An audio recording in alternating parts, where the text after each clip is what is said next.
team as a whole, but the players that have played, because you always had your changes through suspension and injury, etc. What's your stamp on how and why all of that is kind of meshed together, and whoever seems to play seems to fit in like they play all the time? Well, just work on the training ground, really. Detail of the work that we do, whether it's unit work, whether it's individual work, whether it's analysis work on and how we want to get better. The players that we come up against as well, so they get enough information on that, and an attitude to defend. I've always said it. It's a combination of all those things. The biggest thing for me is a design attitude to keep the ball out of the back of net. We're a bit unfortunate with the second goal against West Brom. The first goal. Sometimes you have to hold your hands up and say it's a fabulous ball in, and it's a great run, and he's just got to cross somebody, and they score from a set piece. Don't like it. Don't really want to be one of those teams that accept it. But you hold your hands up. The second goal, as I said, was a deflection.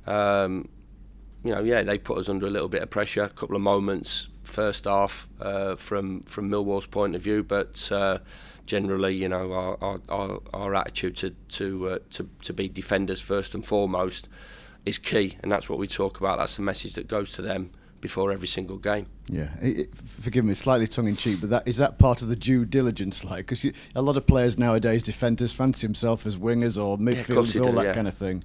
You're asking whoever, your colleagues in the game, look, does this lad actually like defending? Yeah, well, we see that in training, and they do. Gilchrist wants to block everything. He's got badges all over his body in terms of his blocks. It's just a general attitude, and yeah, we do. They have to.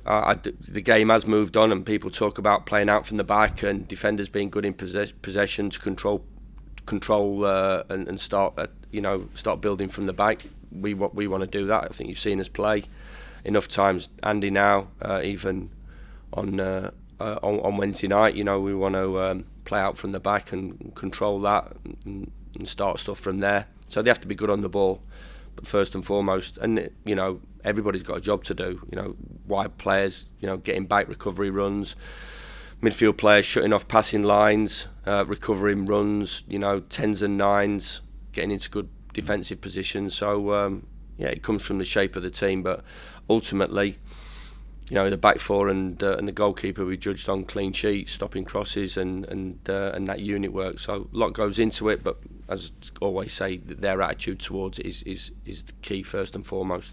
It would be remiss not to mention Cooper, given the opposition. Yeah, bright young goalkeeper, massive future.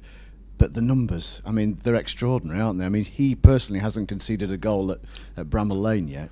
So has even that sort of type of thing, impressed you? I won't say taken by surprise, because obviously he's a very good goalkeeper. Yeah. But the numbers are extraordinary at this stage. Yeah, well, and it's something that we want to keep nudging up as well, because they're proud of it, and so we talk about it.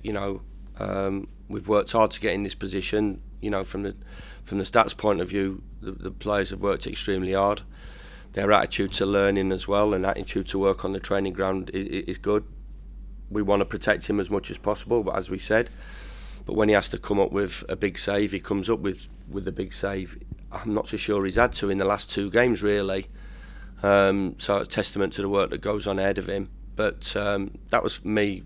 That was the key thing for me. The penalty save against Sunderland. A couple of big saves that he's had to make when needed. Reminiscent of Dean Henderson when he was here last. I always talk about it. It's that big moment. We asked for a big moment from Gus or Kiefer or any of the boys at the top of the pitch, and then we asked for a big moment the other end of the pitch, and Michael's come up with that, and hence the reason that we've got those statistics in our favour.